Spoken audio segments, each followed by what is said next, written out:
I have a shadowy recollection of being in an airplane bound for New York and of finding a friendly taxicab driver at the landing field instead of my wife. The driver escorted me about for several days. I know little of where I went or what I said and did. Then came the hospital with unbearable mental and physical suffering. As soon as I regained my ability to think, I went carefully over that evening in Washington. Not only had I been off guard, I had made no fight whatever against the first drink. This time I had not thought of the consequences at all. I had commenced to drink as carelessly as though the cocktails were ginger ale. You know, old Jim vaguely sensed he wasn't being any too smart. Fred didn't even sense that. Fred just thought a couple of cocktails with dinner would be great. And based on that idea, he takes a drink, triggers the allergy, ends up drunk all over again. Now, is his real problem the fact that he has a physical allergy to alcohol, or that he has a form of insanity that tells him it's okay to drink alcohol? The real problem centers in the mind telling us we can drink, rather than in the body that ensures that we can't drink.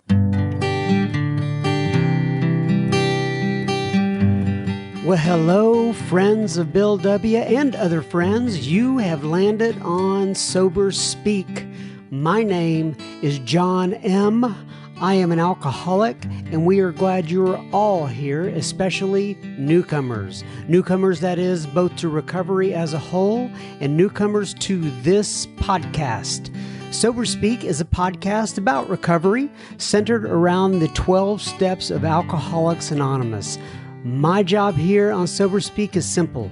My job is to provide a platform to the amazing stories of recovery all around us.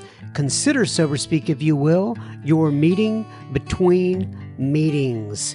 Please remember, we do not speak for AA or any 12-step community. We represent only ourselves. We are here to share our experience, strength, and hope with those who wish to come along for the ride. Take what you want and leave the rest at the curb for the trash man to pick up. Greetings from Studio AA deep in the heart of Texas. That was the voice of one of the tandem of Joe and Charlie that you heard at the beginning of this here episode number 305, and you are going to hear so much more from them in un momento. By the way, I've been saying recently on the podcast that this podcast is Hecko in Tejas, because I saw my friend Curry wearing a shirt one day in the meeting that said what I thought was Hecko in Tejas. But my friend has counseled me and advised that the word Hecko is not pronounced Hecko. It is Echo in Tejas. The H is silent. So for all of my fluent Spanish-speaking friends out there, my apologies. This here podcast is Echo in Tejas. A little bit, once again, I'm always concerned about the people who are tuning in for the very first time to this podcast. And once again, it gets really good after I stop speaking. Okay, so don't let first impressions scare you away. But before we get to Joe and Charlie on episode number 5, part 5, not episode 5 of their talk. First things first, this here episode is brought to you by Michelle and Terry and Todd and Kurt. What, you may ask, did that wonderful group of individuals do? Well, they went to our little website, www.soberspeak.com. com. They clicked on that little yellow donate tab and they made a contribution. So thank you so much, Michelle and Terry and Todd and Kurt. This here episode is coming right out to Ewans. All right, so let's go ahead and get right into Joe and Charlie Part 5. Just so you know, all right, the reason I put these guys up here is because they are mainstays within the program of Alcoholics Anonymous. They are credited with, getting, I think it was the late 80s, early 90s. Okay, here's what I know.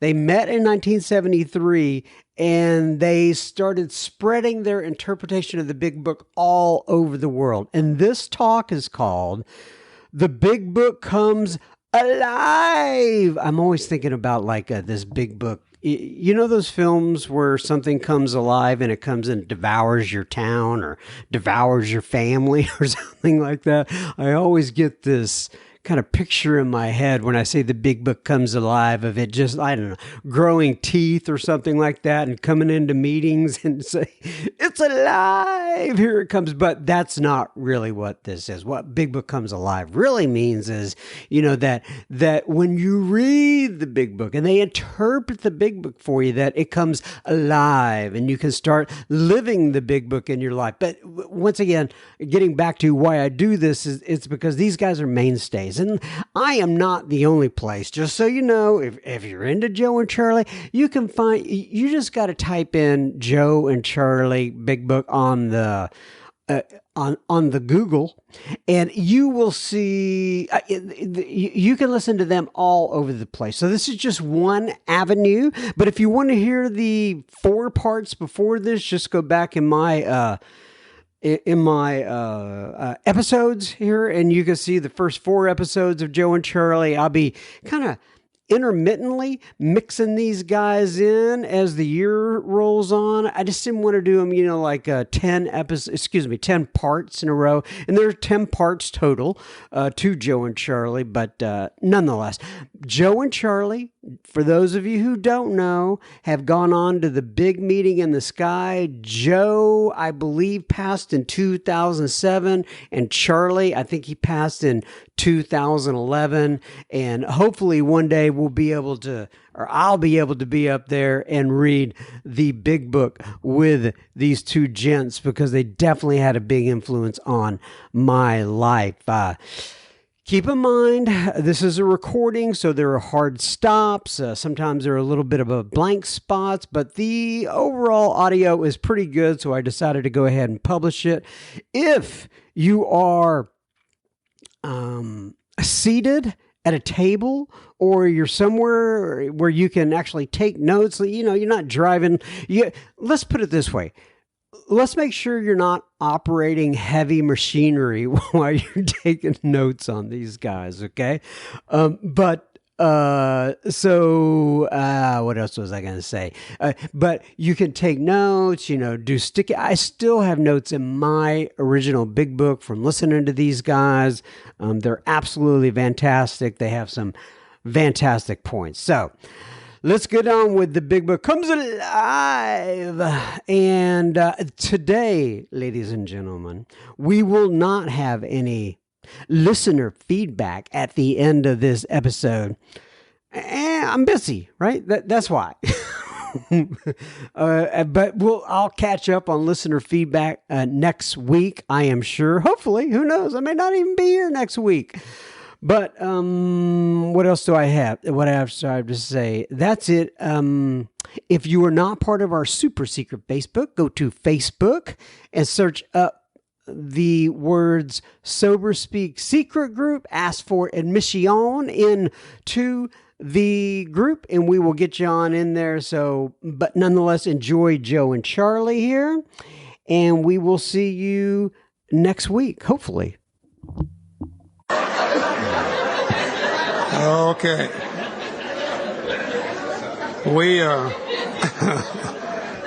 We finished before lunch. We finished with Old Jim's story, and we finished up at the top of page 37. And there it told us that whatever the precise definition of the word may be, We call this plain insanity. How can such a lack of proportion of the ability to think straight be called anything else? Now, you may think this is an extreme case. To us, it is not far-fetched, for this kind of thinking has been characteristic of every single one of us. We have sometimes reflected more than Jim did upon the consequences. There was always a curious mental phenomenon that, parallel with our sound reasoning, there inevitably ran some insanely trivial excuse for taking the first drink. Our sound reasoning failed to hold us in check. The insane idea won out. Next day we would ask ourselves in all earnestness and sincerity how it could have happened. In some circumstances we've gone out deliberately to get drunk, feeling ourselves justified by nervousness, anger, worry, depression, jealousy, or the like. But even in this type of beginning, we're obliged to admit that our justification for a spree was insanely insufficient in the light of what always happened. We now see that when we began to drink deliberately instead of casually, there was little serious or effective thought during the period of premeditation of what the terrific consequences might be. And that was always one of my favorite things. I always said, well, hell, I can't feel any worse. I might as well get drunk. Can't feel any worse than I'm feeling the way I am now.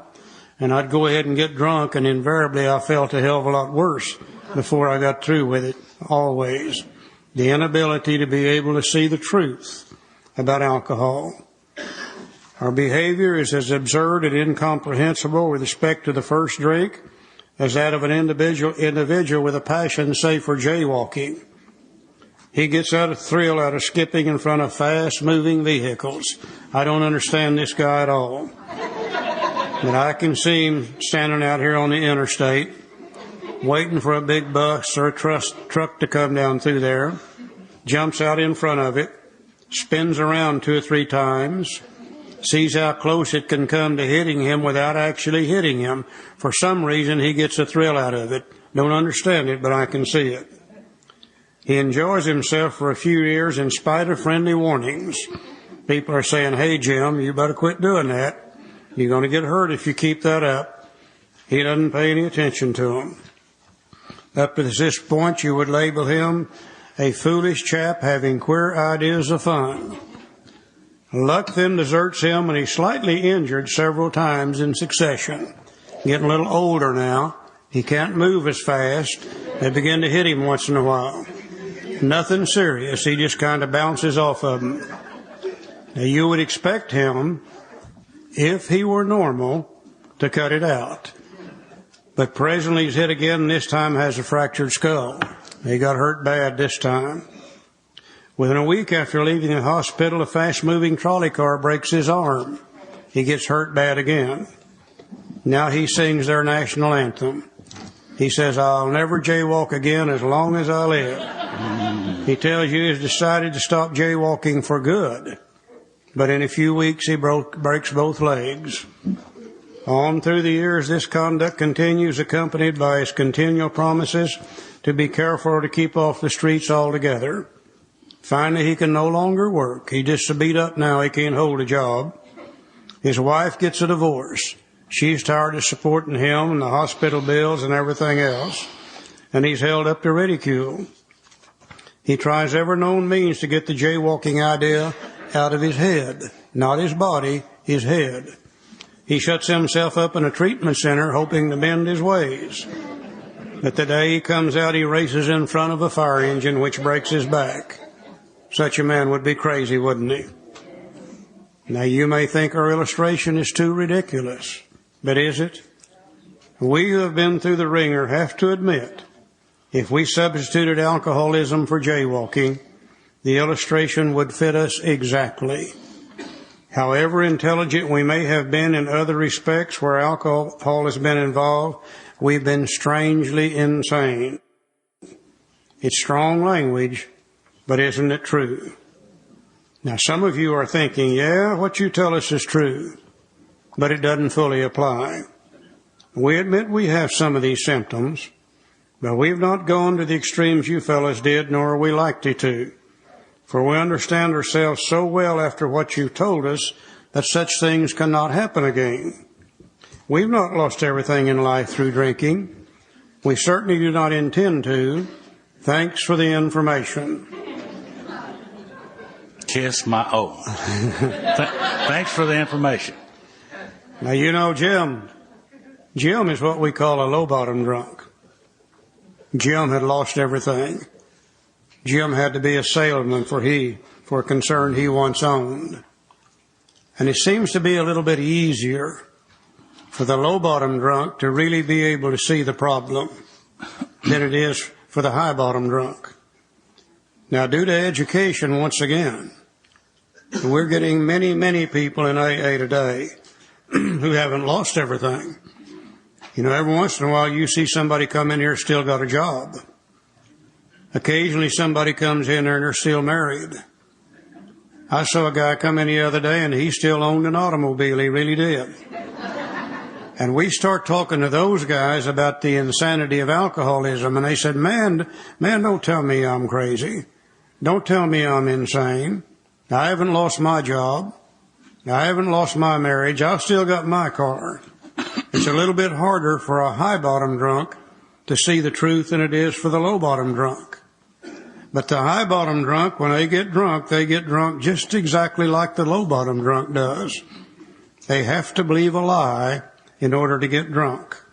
Now, we're getting ready to look at a guy named Fred. And Fred is a high-bottom drunk. He's never lost anything through drinking. But he gets drunk just exactly like Jim did. He believed a lie just before he took the first drink. Let's look at old Fred for just a minute or two. We have a lot of people named Fred coming into AA today, and they're high-bottom people, and so many people pull out their war stories and begin to talk about going to 129 treatment centers and 59 divorces and jail for 143 years and all that stuff. And Fred looks at that and said, well, I'm not an alcoholic. I haven't done those things. Well, being in jail doesn't make an alcoholic. Having car wrecks don't make an alcoholic. What makes an alcoholic is the allergy of the body and the obsession of the mind. If we talked about those things as we do in our group in beginners meeting, Fred could identify with those, and maybe he wouldn't have to go back out there and have a drink. That's what the book suggests that we do. But Fred is a partner in a well-known accounting firm. His income is good. He has a fine home, is happily married, and father of promising children of college age. He has so attractive a personality that he makes friends with everyone.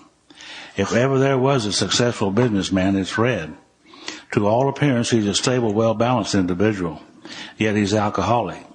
We first saw Fred about a year ago in a hospital where he'd gone to recover from a bad case of the jitters. It was his first experience of this kind, and he was much ashamed of it. Far from admitting he was an alcoholic, he told himself he'd came to the hospital to rest his nerves. We see lots of nerve resters in AA today, just like old Fred, lots of them. The doctor intimated strongly he might be worse than he realized. For a few days he was depressed about his condition. Now, he made up his mind to quit drinking altogether. It never occurred to him that perhaps he could not do so. In spite of his character and standing, Fred would not believe himself an alcoholic. He would not take step one. Much less accept a spiritual remedy for his problem. If you can't take one, you can't take two. And we told him what we knew of alcoholism. They told him about 1 and 2. And he was interested and conceded he had some of the symptoms. But he was a long way from admitting that he could do nothing about himself. He was positive that his humiliating experience, plus the knowledge he had acquired, would keep him sober the rest of his life. Self-knowledge would fix it. Now, we heard no more of Fred for a while. One day we were told that he was back in the hospital. This time he was quite shaky. He soon indicated that he was anxious to see us. The story he told us is most instructive. For here was a chap absolutely convinced he had to stop drinking, who had no excuse for drinking, who exhibited splendid judgment and determination in all his other concerns, yet was flat on his back nevertheless. Well, let him tell you about it. He said, I was much impressed with what you fellows said about alcoholism, and I frankly did not believe it would be possible for me to drink again. And I rather appreciate your ideas about that subtle insanity which precedes the first drink. But I was confident it could not happen to me after what I'd learned. I reasoned I was not so far advanced as you fellows, most of you fellows, and that I was usually successful in licking my other personal problems, and I would therefore be successful where you men fail. I felt I had every right to be self-confident. That would be only a matter of exercising my willpower and keeping on guard. In this frame of mind, I went about my business, and for a time all was well. Had no trouble refusing drinks, and began to wonder if I had not been making too hard a work of a simple matter. I think Fred began to get drunk right here, and mine began to tell him it's not as bad as they said it was. One day I went to Washington to present some accounting evidence to a government bureau. I'd been out of town during this particular dry spell, so there was nothing new about that. Physically, I felt fine. Neither did I have any pressing problems or worries. My business came off well, and I was pleased, and knew my partners would be too.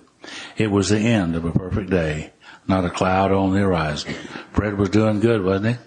Staying sober, family was doing well, business is good. He's on top of the world. Everything's going great for Fred this day. He said, I went to my hotel and leisurely dressed for dinner. As I crossed the threshold of the dining room, the thought came to mind, it would be nice to have a couple of cocktails and go back to the hospital.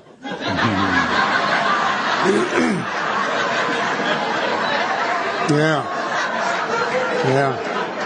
Now that's the truth, isn't it? But he couldn't drink on the truth. His mind just simply had to say it would be nice to have a couple of cocktails with dinner. That was all, nothing more. Now, based on the insane idea, he makes a decision and takes some action. I ordered a cocktail in my meal. Then I ordered another cocktail. Got it inside ourselves now. The physical allergy takes over. After dinner, I decided to take a walk. When I returned to the hotel, it struck me a highball would be fine before going to bed, so I stepped into the bar and had one. I remember having several more that night and plenty next morning. I have a shadowy recollection of being in an airplane bound for New York and of finding a friendly taxicab driver at the landing field instead of my wife. The driver escorted me about for several days. I know little of where I went or what I said and did. Then came the hospital with unbearable mental and physical suffering. As soon as I regained my ability to think, I went carefully over that evening in Washington. Not only had I been off guard, I had made no fight whatever against the first drink. This time I had not thought of the consequences at all. I had commenced to drink as carelessly as though the cocktails were ginger ale. You know, old Jim vaguely sensed he wasn't being any too smart. Fred didn't even sense that. Fred just thought a couple of cocktails with dinner would be great. And based on that idea, he takes a drink, triggers the allergy, ends up drunk all over again. Now, is his real problem the fact that he has a physical allergy to alcohol? Or that he has a form of insanity that tells him it's okay to drink alcohol? The real problem centers in the mind telling us we can drink, rather than in the body that ensures that we can't drink. Let's go to page 43, last paragraph. And he said once more. Now, he's only told us about 6 or 7 times, okay? That's the way you talk to drunks. You tell them about 6 or 7 times, then you tell them once more. You see, he told us through Bill's story that you can't stay sober on self-knowledge. On Roland's story that you can't stay sober on self-knowledge. Jim's story, you can't stay sober on self-knowledge. Jaywalker's story, you can't keep from jaywalking on self-knowledge. Fred's story, self-knowledge. So once more, he tells us, the alcoholic at certain times has no effective mental defense against the first drink. Except in a few rare cases, neither he nor any other human being can provide such a defense. His defense must come from a higher power. Can't heal a sick mind with a sick mind. Can't think your way out of it. Self-knowledge won't get it. Just won't do it. At the end of this chapter now, he shut the door on me. He's let me see that if I don't find that power greater than human power because of the insanity of alcoholism, I'm going to go back to drinking again just as sure as anything. Now, whether I like the idea of the power greater than human power is beside the point. He's let me see here what's going to happen to me if I don't find that power. Now, if you're the kind of alcoholic that I am, and if you were raised in the church setting that I was raised in, then you would now find yourself in one hell of a dilemma. Because I fully realized at the end of this chapter that if I don't find this power, God as I understand Him, or whatever you want to call Him, and get that in my life, and I'm going to go back to drinking again. But I also fully understand, or understood at that time, I would be unable to find that power. Because you see, I was raised in a good old Southern Baptist church. Now, please don't get me wrong. I got nothing against the Southern Baptist church. It's a good church then, and it's a good church today. But when I was a kid going to that Southern Baptist church, I'm quite sure that once in a while they talked about a kind and a loving God. But if they did, that message never got to the pew that I sat in. Because all I remember hearing about God as a kid growing up in church was hellfire and brimstone. Going to hell for lying and cheating and stealing and drinking whiskey and committing adultery. By the time I got to AA, I'd been doing that for 26 years. And I knew God had already told St. Peter, when that little four-eyed sucker gets up here, send him downstairs. We'll not need his kind. I remember so clearly when I separated from God and I separated from the church. As a kid growing up in that church, they gave me the rules. They told me what I could do and what I couldn't do. They said, if you do this, this, and this, you'll be okay. If you do that, that, and that, you're going to hell just sure as anything. And I didn't have a bit of problem with that until I got to be about 13 years old. And one day the minister looked me straight in the eye, and he said, to think about doing it is just as bad as doing it. And I said, oh, shit. I've had it now. Because I'd been thinking about doing it for about 2 years.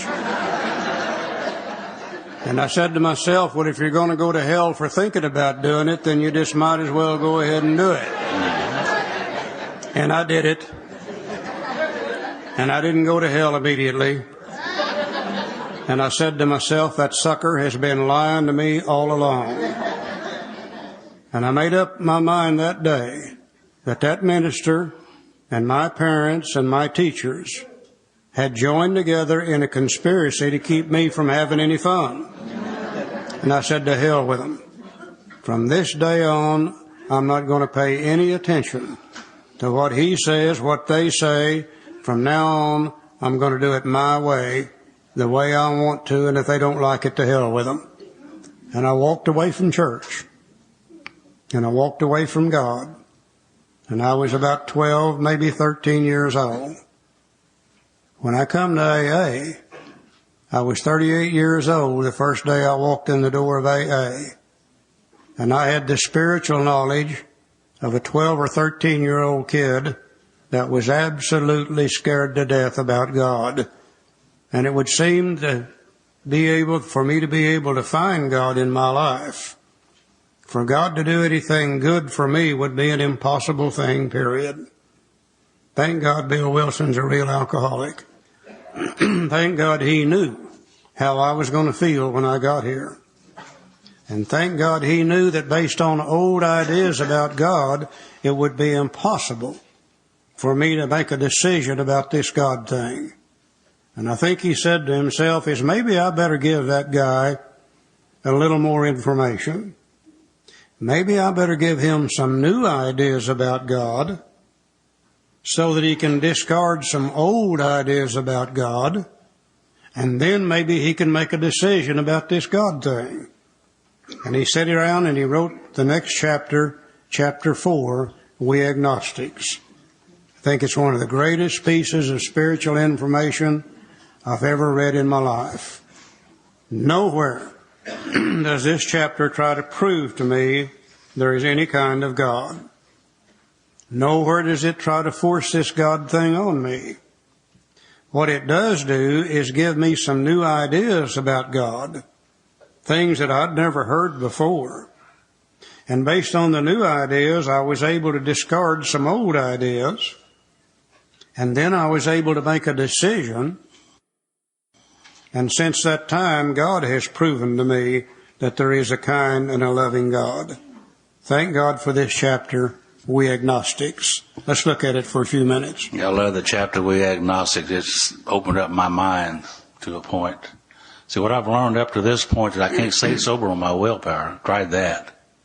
The reason I can't stay sober on my willpower is the obsession of the mind is stronger than my will.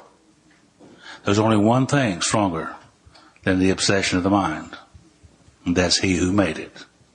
I'm getting right down to it now. Only God can remove the obsession of the mind, because you can't heal a sick mind with a sick mind. Only God can do that. And people like me with the spiritual knowledge of a 7-year-old boy, I had a real problem, because my understanding was that of a 7-year-old boy when I got here. Bill knew that we were going to feel that way. Because remember, he said when they talked to me about God, my mind snapped shut against such theories, he knew we too were going to have those kind of problems. Our book says later on that when the spiritual malady is overcome, we straighten out physically and mentally. The word malady means illness, by the way. When the spiritual illness is overcome, see, I had a spiritual illness, a misunderstanding. 7-year-old boy understanding. I needed another understanding. And this chapter, We Agnostic, gives us another understanding. It's not in there to prove to us that there's a God or any particular type of religion. What it is in here for is for me to read and to study and ask questions to myself and with this book. What does that mean to me? What does that mean to me? Does that have any relevance to me? Can I understand that? Talk to other people about it. Get a better understanding. Well, how it happens is my mind opened up. And then God will prove to me that there's a God with an open mind. See, I never had any trouble with the idea about God. My trouble came from those people who were trying to tell me what their idea was and force it on me. That's where my trouble was. I resisted that, always did. The chapter We Agnostic, greatest piece of spiritual information that's ever been written, I suppose. It's there to open up our mind, and so God can prove to us that there's a God. And when that happens, then nobody could improve upon that, because we'll have a God of our own understanding that's just ours. The greatest piece of spiritual information, the chapter We Agnostic. Gnostic means knowledge, put the ag in front means without. Those of us who without knowledge, or at least the knowledge of a 7-year-old boy, I needed some different kind of knowledge. In the preceding chapters, you've learned something of alcoholism. We hope we've made clear the distinction between the alcoholic and the non-alcoholic. If, when you honestly want to, you find you cannot quit entirely, That's because of the obsession. or if when drinking you have little control of the amount you take, That's because of the allergy. you're probably alcoholic. We just love the simplicity of the big book. 2 little questions to determine if you're alcoholic. I use them all the time. People come to me today. They say, Charlie, you think I might be alcoholic? And I say, I don't know. Let me ask you a couple of questions. Have you been able to quit drinking entirely, left on your own resources? They're a real alcoholic. They got to say no. And I say, do you have any control over the amount you drink after you once start drinking? If they're a real alcoholic, they got to say no. And I say, well, then you're probably an alcoholic. And it's just that simple. But you see how people love to expand on things. Our fellowship wasn't satisfied with these 2 little questions. They came out with a pamphlet that had 10 questions in it to see if you're alcoholic. Some years later, that wasn't enough, so they came out with another that had 20 questions in it. I think they got one out now that's got 44 questions in it to see if you're alcoholic. No, we just need these 2 little simple questions. Joe and I had an old friend, used to live in Tyler, Texas. Wino Joe. Wino Joe. I've always felt sorry for anybody in AA that didn't get to meet Wino Joe. He was a real character. And he made up his own list of questions to see if you're alcoholic. And the first question on his list was, has the roof of your mouth ever been sunburned?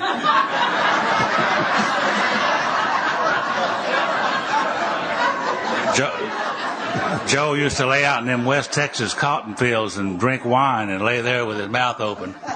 Roof his mouth would get sunburned. His second question was, have you ever been arrested for drunk driving from the back seat of somebody else's car? The question in the 44 questions, do you drink alone? Think about that. If I'm buying, yes, and if you're buying, no.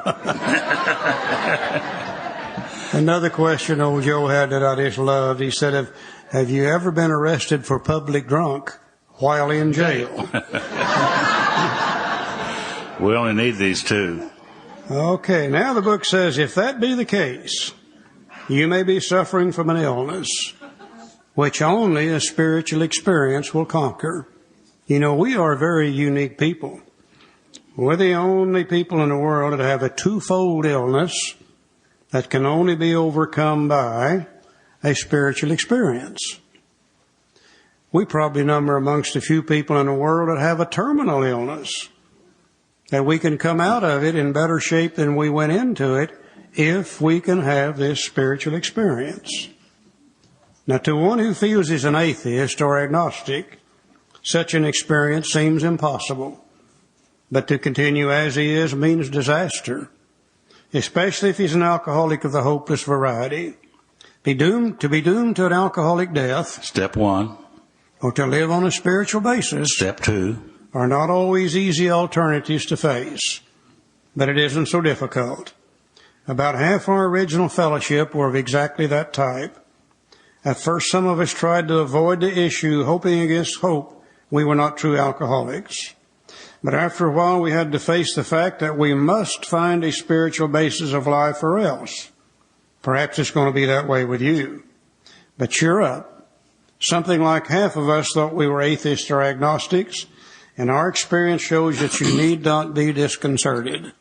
And I think for me, right here, I had to stop.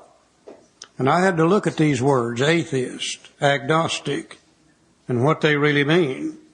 Went to the dictionary and looked them up. And the dictionary defines as atheist as one who says there is no God, and even professes to be able to prove there's no God. Well, if the atheist really believes that, then they would have no power greater than human power to turn to. And they would have to stand on their own 2 feet and make their own decisions and run their own show. And a spiritual experience would seem to be an impossibility for them. I said, Charlie, are you an atheist? And I said, no, I'm not an atheist. Maybe you're an agnostic. And I looked up the word agnostic, and it's defined as one who believes there is a God, but acts as if he disbelieves. Stands on his own 2 feet, runs his own show, rules his own destiny, never turns to God for help. And he gets the same help from God that the atheist gets, which is nothing. I said, are you an agnostic? And I said, you bet your boots I am. Because I've always believed in God. Ever since I left that church, I believed in God. But I had no knowledge of God because I never tried to use God in my life. I ran my own show. I ruled my own destiny, just like the atheist did, even though I believed there was a God. Today, I believe the majority of the people coming to AA are agnostics. You know, I've never seen a true atheist in AA. Oh, I've seen some of them that profess to say there is no God, but they even believed in evolution. And if evolution isn't proof of some kind of power greater than human power, I don't know what is. I think most of us get here believing in God, but acting as if we disbelieve in God, and we don't turn to God for help. We don't turn to God for direction. We run and we rule our own show. And that's what got us in trouble. If a mere code of morals or a better philosophy of life were sufficient to overcome alcoholism, many of us would recover long ago. We alcoholics are not drunken bums. Drunken bums are just about where they want to be. They're not too interested in changing the situation. We alcoholics have a set of morals. We have a philosophy of life. We will be there with the drunken bum, but we don't want to be there. That's the difference. And if our morals And if our philosophies would have saved us, many of us would have recovered a long time ago. But we found that such codes and philosophies did not save us, no matter how much we tried. We could wish to be moral. We could wish to be philosophically comforted. In fact, we could will these things with all our might, but the needed power wasn't there. Our human resources, now that's what the atheists and agnostic that's what they're running on. Our human resources, as marshaled by the will, were not sufficient. They failed utterly. Lack of power, that was our dilemma. And I'm sure that's absolutely true.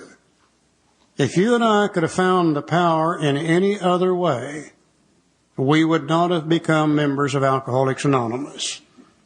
We're here because this is the court of last resort. Everything else we tried, none of it worked. I've never seen a newcomer come in AA yet and say, when I was 14 years old, I took a drink of alcohol and jumped up and down and shouted with joy and said I could hardly wait to be a member of AA when I'm 36. No, we came here because we had no other choice. If we could have found the power in any other way, we wouldn't be members of AA today. We had to find a power by which we could live. And it had to be a power greater than ourselves, obviously. But where and how were we to find this power? Well, that's exactly what this book is about. Its main object is to enable you to find a power greater than yourself, which will solve your problem. It doesn't say which will help you solve it, or which will enable you to solve it. It says which will solve your problem. And I find, interestingly enough, from page 45 on, we don't talk about alcohol anymore. We're through talking about alcohol. From page 45 on, we talk about one thing and one thing only. For those of us who are powerless, and that's all of us, how do you find the power? And if we can find the power, then the power will solve the problem. Joe? Let's go to page 46 for a moment.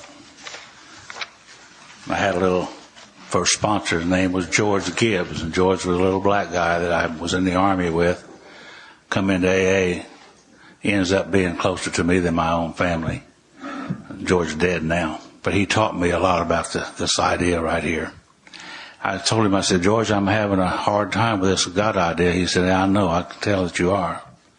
He said, why don't you do some things that I have done? He read this to me. He said, yes, we have agnostic temper who had these thoughts and experience. Let's make haste to reassure you. We found that as soon as we were to lay aside prejudice and express even a willingness to believe in a power greater than ourselves, we commenced to get results. Even though it was impossible for us, any of us, to fully define or comprehend that power which is God. He said, go home tonight and get you a pencil and a piece of paper out. Forget all that you think you know, those old ideas that you have. And if you could, realize you can't, but if you could, write down what you would want God to be. See, I didn't know you could do that. You go to hell in Oklahoma for doing that.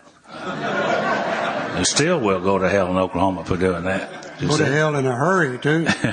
But he gave me permission to do that. I must have needed a permission. So I went home that night and I wrote down some things that I would like God to be.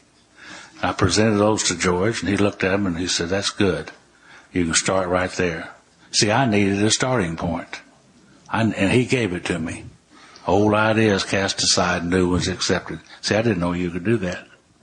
Much to our relief, we discovered we did not need to consider another's conception of God. Our own conception, however inadequate, was sufficient to make the approach and effect the contact with Him. Here's another old idea cast aside. Because I was taught that you have to believe as they believe. And if you didn't believe as they believe, you're going to hell just sure as anything. And this book says that isn't necessarily true. We did not need to consider another's conception of God. Our own conception, however inadequate, was sufficient to make the approach and to effect a contact with Him. An old idea cast aside, a new idea takes its place. You let me have my own conception of God. Then that old hellfire and brimstone begins to disappear. And I begin to think just maybe, might be a kind and a loving God that can help me out. Old idea cast aside, replaced with a new idea. Many years ago, I went to a preacher, my wife's preacher at that time, to see if I could get back home. You know how we do, we'll have to do anything.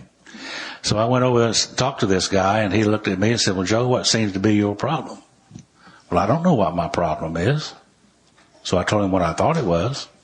And it was her. And if you live with her, you'd drink too, I told him. Well, them old Southern Baptist preachers will give you a solution to your problem. And he said, you must, and boy, did he emphasize that word must. You must have faith in these things. And he told me what they were. And I just looked at him. I got up and left. How can you have faith in something that you don't even believe? See, I had to come to believe. And this was the process. I didn't have any faith. I had to come to believe. And George gave me a way to come to believe. As soon as we admitted the possible existence of a creative intelligence, a spirit of the universe underlying the totality of things, we began to be possessed of a new sense of power and direction, provided we took other simple steps. We found that God does not make too hard a terms with those who seek Him.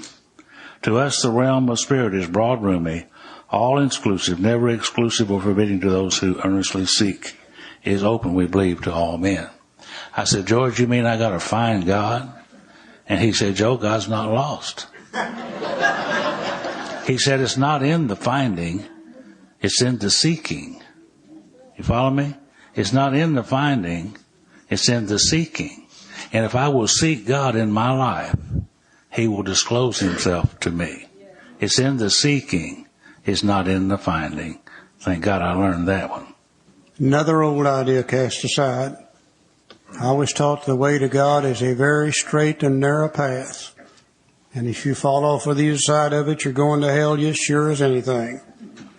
And this thing says we found that God does not make too hard terms with those who seek Him. To us, the realm of the Spirit is broad and roomy. You know, it's not that straight and narrow path that I thought it was.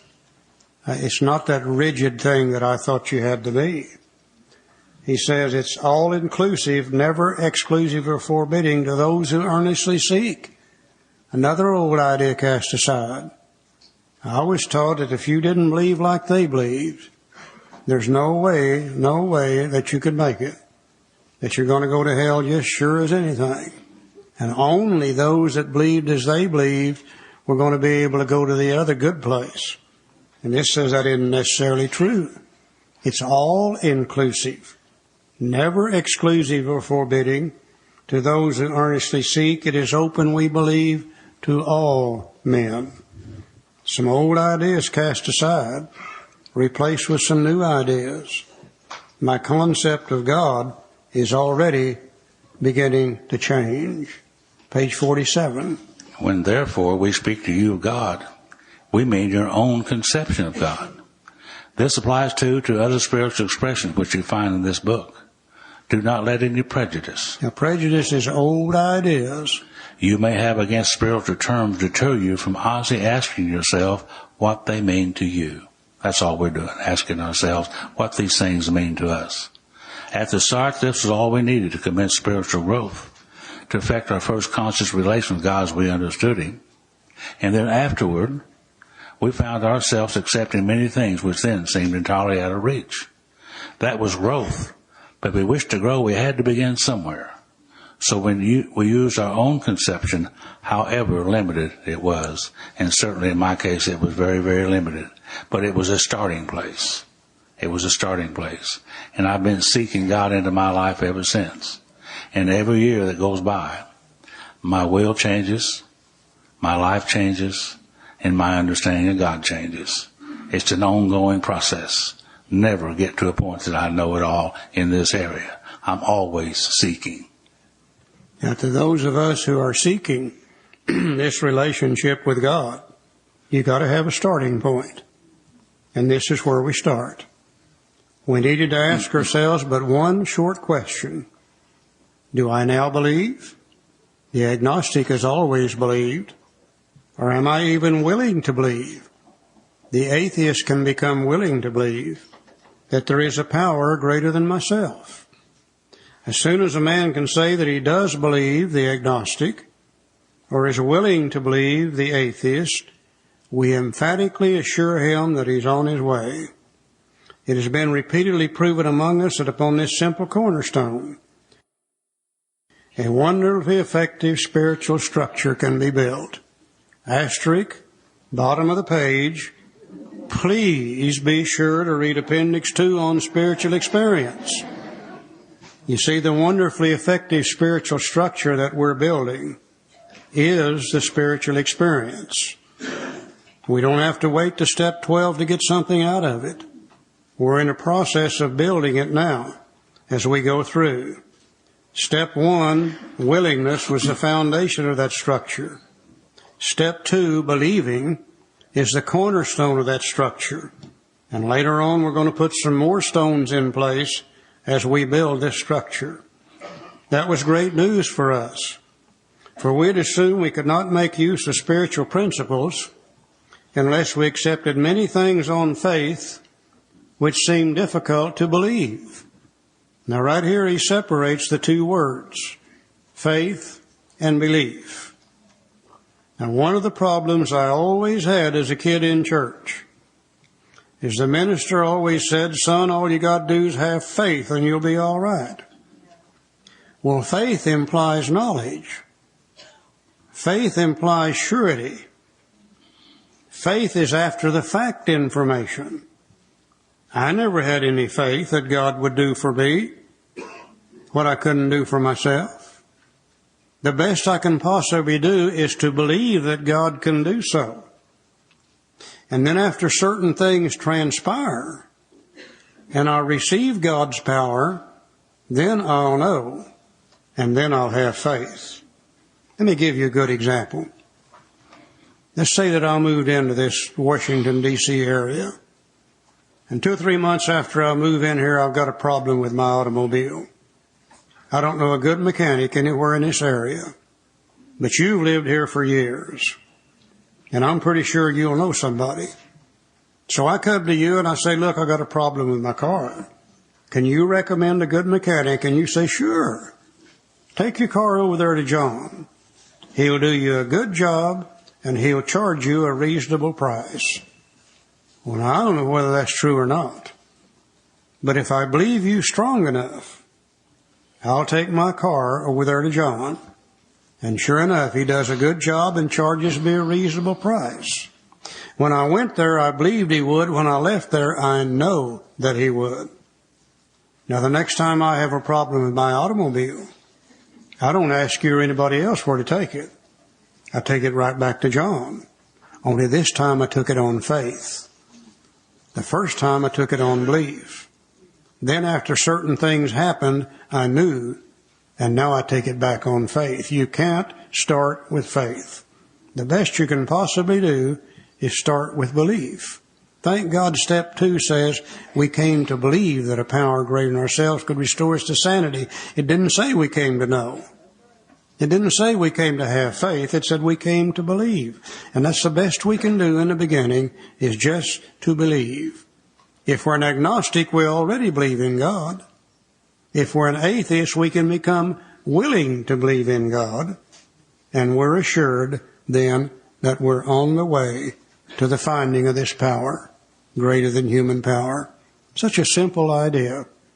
Such a simple idea. I lived nearly over 40 years before I ever got this thing figured out, you know. So thank God it's very, very simple, Joe. Okay, let's go to page 51. If we know this, why and how would we keep this from coming into our life? On page 51 it says, this world of ours had made more material progress in the last century than all the millenniums which went before. Almost everyone knows the reasons. Students of ancient history tell us that the intellect of men in those days was equal to the best of today. Yet in ancient times, material progress was painfully slow. The spirit of modern scientific inquiry, research, and invention was almost unknown. In the realm of material, men's minds were fettered by superstition, tradition, and all sorts of fixed ideas. If you've ever been further up northeast from here, all those little towns up there and those little states up there, those people came over here originally for religious freedom. That's why they came here. And as long as everybody in that area was practicing their religion and somewhat like the others were, the group conscience of the area, if you will, you were okay. But if you had an idea that was different than the group conscience of the area, and you expressed it, what would they do for you? They'd burn you at the stake for being a witch, wouldn't they? So if you had any ideas like that, you'd keep them to yourself. But you see, we have a spiritual liberation from that particular thing. And I used to wonder, why is it that we have televisions and airplanes and cars and all cell phones and all those things? Are we smarter than those people 500 years ago? The answer is no. The intellect of the men in those days was equal to the best of today. So what kept those people in the Dark Ages? Superstition, tradition, and all sorts of fixed ideas kept them in the Dark Ages. Even today, I need an open mind more today than I've ever needed an open mind. Because superstition, tradition, and fixed ideas would keep me in the Dark Ages, so to speak. I need an open mind more today than I've ever needed an open mind. I continue to seek with an open mind. And my understanding gets better as time goes by. Not perfect. I don't know anybody, at least I don't know anybody that knows God 100%. You know, I know Him better than I did when I started. That's all I can tell you. You see, through the seeking. Because superstition and tradition and old ideas would keep me in the Dark Ages. Some of the contemporaries of Columbus thought a round earth was preposterous. You know, I think Columbus is one of the greatest examples of what a human being can do based upon belief. And we are pretty well satisfied that Columbus had to be an alcoholic. You know, you got to be stubborn and bullheaded to be able to stand there and express an opinion different than all the rest of the world. In Columbus's days, everybody thought that the world was flat. And Columbus was big enough to say, I don't believe that. He says, I think it's round. You got to be tough to do that. Another reason I think he was alcoholic, he displayed all the mannerisms of an alcoholic. When he left, he didn't know where he was going. When he got there, he didn't know where he was. When he came back, he didn't even know where he had been. What really made him an alcoholic is a woman financed the whole trip for him. Twice she did that. Columbus was able to change basically the map of the world. And based upon what he did and what he experienced, the entire world changed after that. And Columbus followed a little formula. You want to write down these key words. Columbus followed a little formula that the world has always known, that if you're going to change anything, period, there's certain things you have to do. And the first thing you have to do, you have to be willing to change. And circumstances are what makes people willing to change. In Columbus's days, they were trying to find a new trade route to the East Indies. The only way they had to go was to sail to the northeast end of the Mediterranean. And then they went by land, and it took literally years to get that to the East Indies and back, camelback, horseback, footback, however they travel. And they were looking for a new trade route. And somebody said, is there any way we could sail a ship to the East Indies? And they said, no, dummy. Don't you know the only thing you can do is sail to the northeast end of the Mediterranean, and then you have to go by land. And they said, well, what if we sailed in the other direction? They said, well, idiot, don't you know the world is flat? And if you sail out there, you're going to sail right off the edge of this sucker, and you're not coming back.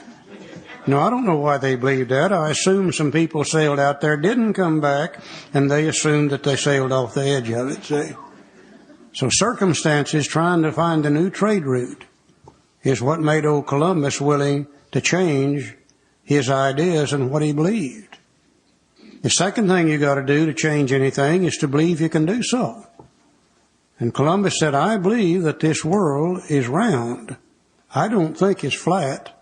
And he made one of the most drunk statements the world's ever heard. He said, I believe we can get east by sailing west.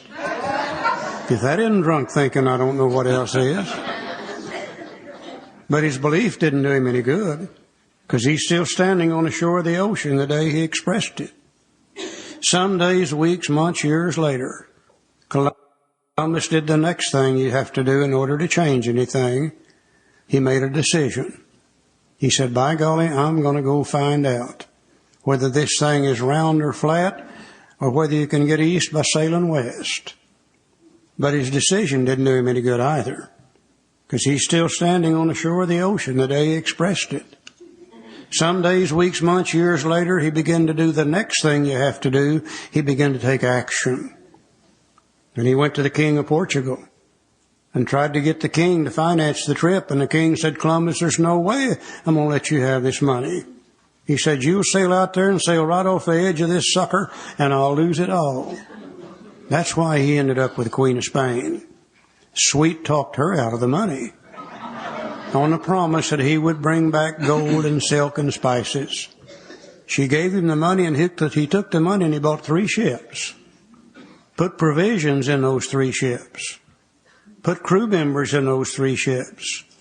They began to go east by sailing west, day after day after day after day, sailing straight west. Now, we don't know for sure, but we have a strong suspicion that on the first trip he hired a special sailor, put him on the bow of the lead ship at night, whispered in his ear, and said, I believe this thing is round, but if you see the edge of this damn thing, you holler so we can get turned around. Now, after sailing straight west day after day after day after day after day, they always he got what you always get after the action. He got results. He found land on the other side. Now, we know he thought it was the East Indies. It wasn't. It was the West Indies. But what he had proven to himself is the world is not flat. It is round. You will not sail off the edge of it. He turned right around and came right back to Europe. Went right back to the Queen of Spain. And she said, Columbus, where's the gold, silk, and spices you promised you would bring me? And he said, sweetheart, I'm sorry, I didn't find any. But he said, I'll tell you what. If you'll refinance me, I'll go back. And this time I'll find it. Trust me, honey. Trust me, honey. She refinanced him, and he got some more ships and more provisions and more crew members. And he began to go east again by sailing west with one big difference. He didn't hire the special sailor. Put him on the bow of the lead ship at night with a lantern, because you see, he went back in faith. He now knew that the world was round. You can't start with faith. You can only start with belief. And then certain things have to transpire, and then you get the results, and then you can have faith. Now, I'd like to sit here this afternoon and tell you the 12 steps of Alcoholics Anonymous are brand new. The world's never seen anything like them before. But if I did, I'd tell you a lie. Because they're based upon the same set of principles that Columbus and every other human being has ever used to change anything. In order for we alcoholics to recover from alcoholism, the first thing we have to do is to be willing to change. That comes from step 1. When we can see what we're doing is no longer going to work, period. When we're desperate, is only as desperate as the dying can be, we become willing to change. The second thing you have to do is to believe you can do so. And that's step 2. Came to believe that a power greater than ourselves could restore us to sanity. The third thing you have to do is make a decision. And that's step 3. And the book is going to tell us that step 3 will have little permanent effect. unless at once followed by a strenuous course of action. 4, 5, 6, 7, 8, 9, 10, and 11 are all action steps. Step 12 gives us the results. Having had a spiritual awakening is the result of these steps. I no longer believe that God will restore me to sanity. I know that He will because He has done so. I now have faith in it. And those of us that have been restored to sanity and we have the faith in this program, then we can go help the next newcomer come to believe. Then they can decide. And then we can take them by the hand and walk with them through the action steps, and they'll have a spiritual awakening, and they'll know, and they can go help the next newcomer come to believe. There's only one thing you and I can't do for the newcomer. We can't make them willing. Willingness, step 1, is a job they have to work on themselves. How does an alcoholic become willing to change? Very simple. Drink a lot of whiskey. Drinking whiskey. And if you drink enough of it and you're almost dead from it, then you become willing to change. And when they're willing, then we can help them come to believe, and we can help them decide, and we can help them act. But becoming willing is an inside job they have to do themselves. I had a guy tell me one time, he said, I've been in AA 10 years, and I've been working on step 1 in AA. All that 10 years. And I said, no, you haven't. You don't work on step 1 in AA. You work on step 1 out there, drinking whiskey. And then when you get here, then we can help you out. But first, you got to be willing to change and admit you're powerless over alcohol. Your life has become unmanageable. Such a simple little procedure. You know, I thought this finding God was going to be a complicated thing, but it's really not. It's a very, very simple thing. If I know I need God, if I know the beginning of the finding is to believe or be willing to believe, if I know the process necessary to find Him, then I just need to know one more thing. Where am I going to find God? And I think we get here just as confused about where God is as we ever were confused about what God was. I know as a kid growing up in church, I got a picture of God in my mind. I don't know whether I saw it or whether I imagined it. But to me, God was a tall, elderly gentleman standing on a cloud up in the sky. Long, flowing white robe. Long, flowing white hair.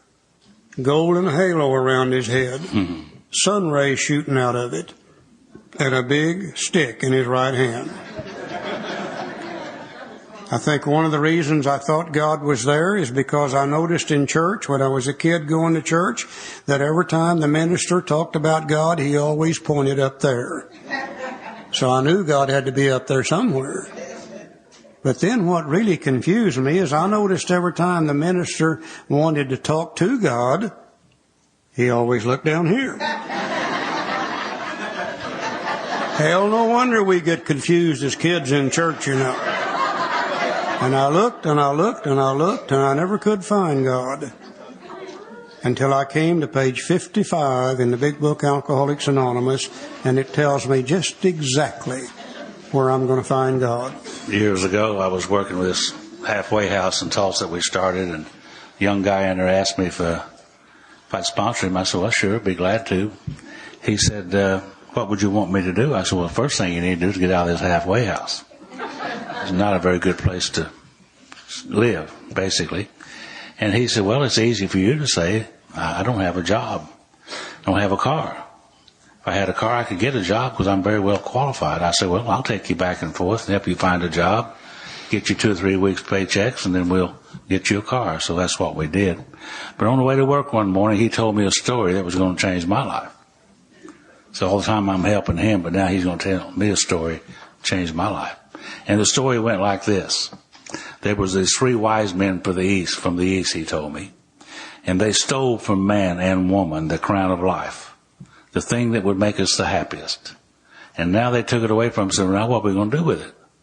Well, one of them said, I'll tell you what we'll do. We'll hide it in the highest crevice on the highest mountain on the face of the earth, and they'll never be able to get it there. But the other two said, yeah, but you know how they are. They'll hunt and they'll search and they'll eventually find it. The second one said, I'll tell you what, let's take it to the deepest, deepest ocean, put us in the deepest crevice, in the deepest ocean, they'll never be able to find it there. But the other two said, yeah, but you know how they are. They'll hunt and they'll search it, and they'll eventually find it. The third one said, I'll tell you what we'll do. We'll hide it within himself, and he'll never look for it there. And our book said, yet we've been seeing another kind of flight, a spiritual liberation of this world. People who rose above their problems.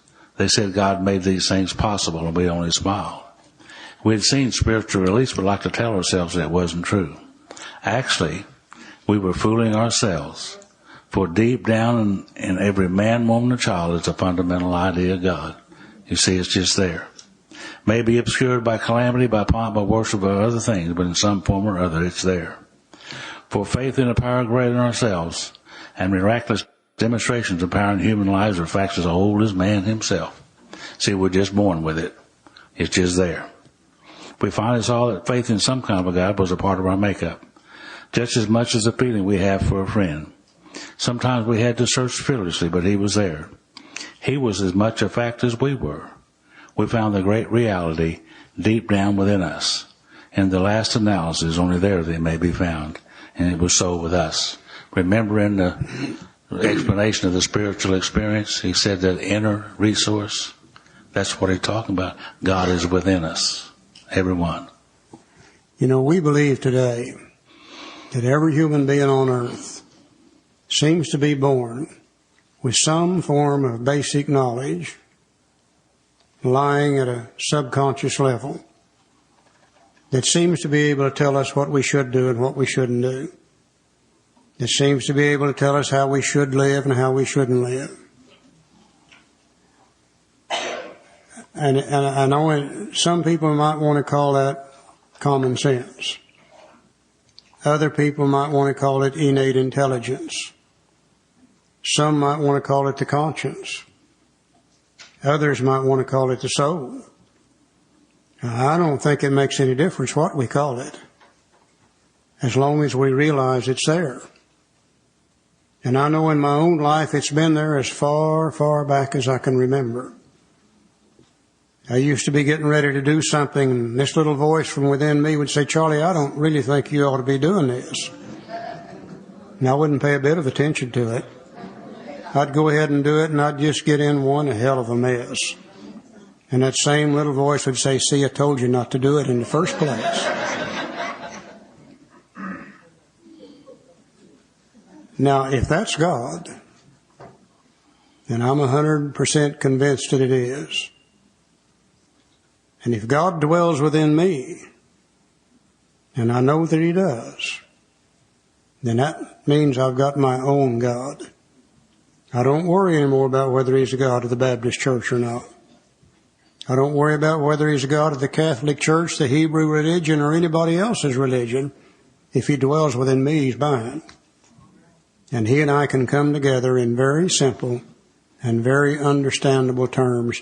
This is the greatest piece of information that I have ever learned. I don't have to go find God. Not lost. If God's within me, I don't have to go find him.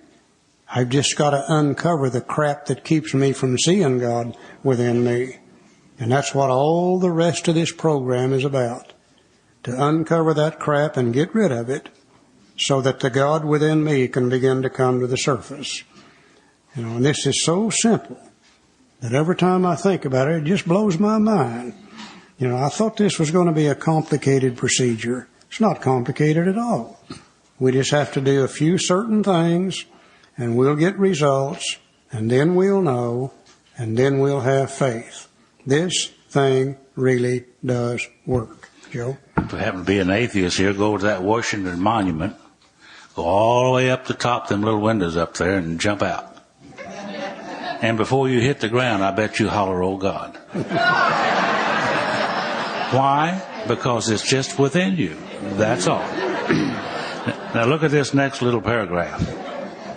This sums up this whole chapter, we agnostics. He said, we can only clear the ground a bit if our testimony helps sweep away prejudice, these old ideas, enables you to think honestly. So that's what we're trying to do. encourage you to search diligently within yourself. Then, if you wish, you can join us on the broad highway. With this attitude, you cannot fail. Now get this. The consciousness of your belief is sure to come to you. You'll have a God of your own understanding that nobody could improve upon. The consciousness of your belief is sure to come to you. It's in the seeking. It's not in the finding. It's in the seeking within ourselves, always. I can almost see Bill now as he finishes up this chapter. And he sits back and reviews what he's done up to this point again. Probably says to himself, in the doctor's opinion, in my story, Bill's story, I was able to show them the problem. In chapter 2, I was able to show them the solution. In chapter 3, I was able to show them what's going to happen to them if they don't find that solution. And in chapter 4, I was able to give them some new ideas so that they would be able to make a decision about that solution. Probably says to himself, I think I've given them all the preliminary information they now need. It's now time to get down to the main object of the book, to tell them how to find that power.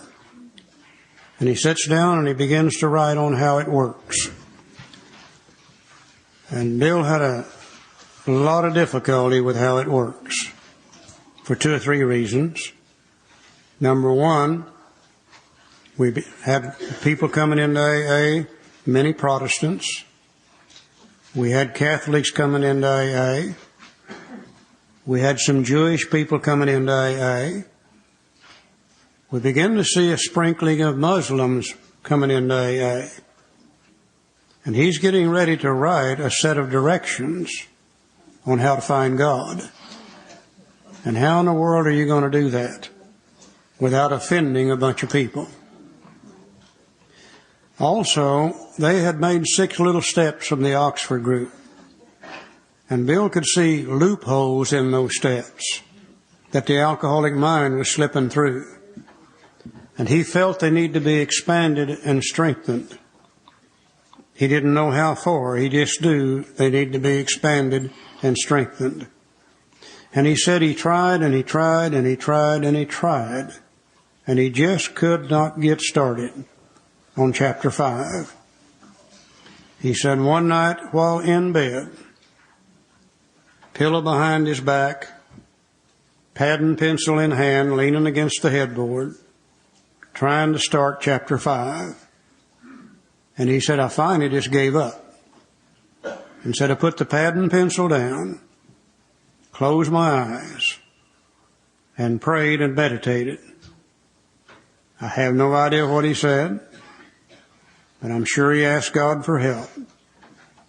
And he said he prayed and meditated for 15 or 20 minutes. And then he said when he picked up the pad and the pencil, it felt as if the pencil had a mind of its own as it raced across the pages. In about a half hour, he had written how it works. This thing that we read at all of our AA meetings today, which includes the 12 steps of Alcoholics Anonymous. When he got finished with it, he was highly enthused about it. There was another member of the Oxford group, alcoholic, that came by to see Bill. They knew that usually at night he stayed up late working on this stuff. And this other member was a guy named Howard. And Howard had a new pigeon with him. And they come to see Bill, and Bill got up, and he could hardly wait to show him the new 12 steps of Alcoholics Anonymous. And Howard said, what in the hell is this? He said, hell, Bill, Moses only had 10. And here you've got 12. You know how you'd feel if you left your grown group last week and they had 12 steps and you go back next week and they got 24. And the fight was on. And they fought and they fought.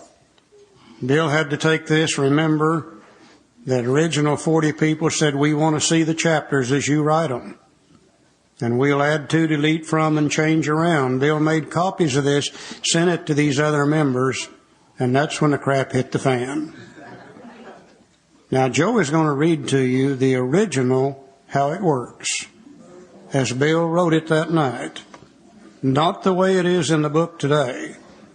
And if you'll follow through with him, I think you'll be able to see the differences. I also think you'll be able to see what the other members objected to also. And I'm sure Joe, by changing the tone of his voice or pausing, will be able to point out these differences. Joe, would you read how it works, please? You'll also get to see what Bill really meant by these things, too. How it works. Rarely have we seen a person fail who has solely followed our directions. Those who do not recover are people who cannot or will not completely give themselves to this simple program. Usually men and women who are constitutionally incapable of being honest with themselves. There are such unfortunates. They're not at fault. They seem to have been born that way. They are naturally incapable of grasping and developing a way of life which demands rigorous honesty. Their chances are less than average. There are those who suffer from grave emotional and mental disorders, but many of them do recover if they have the capacity to be honest. Our stories disclose in a general way what we used to be like and what happened and what we're like now. Now, if you've decided you want what we have and are willing to go to any length to get it, then you are ready to follow directions. At some of these, you may balk. You may think you can find an easier, softer way. We doubt if you can. With all the earnestness at our command, we beg of you to be fearless and thorough from the very start. Some of us have tried to hold on to our old ideas, and the result was nil until we let go absolutely. Remember that you are dealing with alcohol, cunning, baffling, powerful. Without help, it is too much for you. But there's one who has all power. That one is God. You must find him now. Half measures will avail you nothing. You stand at the turning point. Throw yourself under his protection and care with complete abandon. Now we think you can take it. Here are the steps we took, which are suggested as your program of recovery. 1. Admitted we were powerless over alcohol. Their lives had become unmanageable. 2. Came to believe that a power greater than ourselves could restore us to sanity. 3. Made a decision to turn our will and our lives over the care and direction of God as we understood him. 4. Made a searching and fearless moral inventory of ourselves. 5. Admitted to God, to ourselves, and to another human being the exact nature of our wrongs. 6. We're entirely willing that God remove all these defects of character. 7. Humbly, on our knees, ask him to remove our shortcomings, holding nothing back. 8. Made a list of all persons we had harmed and became willing to make complete amends to them all. 9. Made direct amends to such people wherever possible, except when to do so would injure them or others. 10. Continued to take personal inventory, and when we were wrong, promptly admitted it. 11. Sought through prayer and meditation to improve our contact with God, praying only for the knowledge of his will for us and the power to carry that out. 12. Having had a spiritual experience as a result of this course of action, we tried to carry this message to others, especially alcoholics, and to practice these principles in all of our affairs. Now you may exclaim, what an order. I can't go through with it. But do not be discouraged.